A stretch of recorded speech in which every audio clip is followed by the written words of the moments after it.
مسلمانوں کا آپس میں تعلق، ان کا ملنا ملانا، خوشگوار موڈ میں بیٹھنا، گپ شپ کرنا، اچھے مقصد کے لیے اکٹھے ہونا، ان کی دوستی اور ان کا تعلق بنانا، یہ دنیا کا معاملہ نہیں ہے، یہ دین کا حصہ ہے، ایمان کا حصہ ہے۔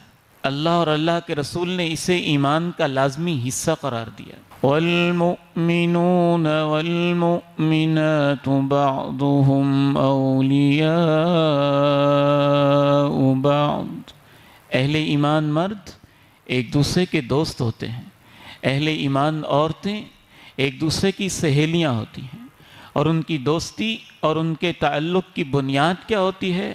یأمرون بالمعروف وینہون عن المنکر، کہ وہ نیکی پہ اکٹھے ہوتے ہیں، ایک دوسرے کو نیکی کی بات کہتے ہیں اور برائی سے روکتے ہیں۔ انما المؤمنون اخوة فاصلحوا بین اخویکم واتقوا اللہ لعلکم ترحمون۔ اہل ایمان تو آپس میں بھائیوں کی طرح ہوتے ہیں، محبت کرنے والے ہوتے ہیں، ایسے ہوتے ہیں جیسے ماں باپ کے پیٹ سے پیدا ہونے والے بھائی آپس میں ہوتے ہیں۔ ایمان والوں کا یہ رشتہ ہوتا ہے۔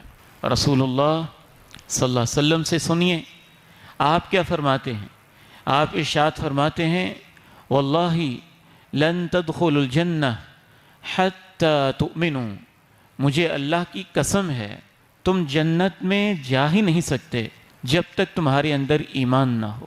وَلَن تُؤْمِنُوا حَتَّى تَحَابُّوا، اور اس وقت تک تمہارے اندر ایمان نہیں آ سکتا جب تک تم آپس میں ایک دوسرے سے محبت نہ کرو۔ پھر آپ نے ارشاد فرمایا اولا ادلکم علی شیء اذا فعلتموہ تحاببتم، کیا میں تمہیں ایک ایسی چیز کے بارے میں بتاؤں نا کہ جب تم اسے کرو گے تو تمہاری محبتیں بڑھنے لگ جائیں گی۔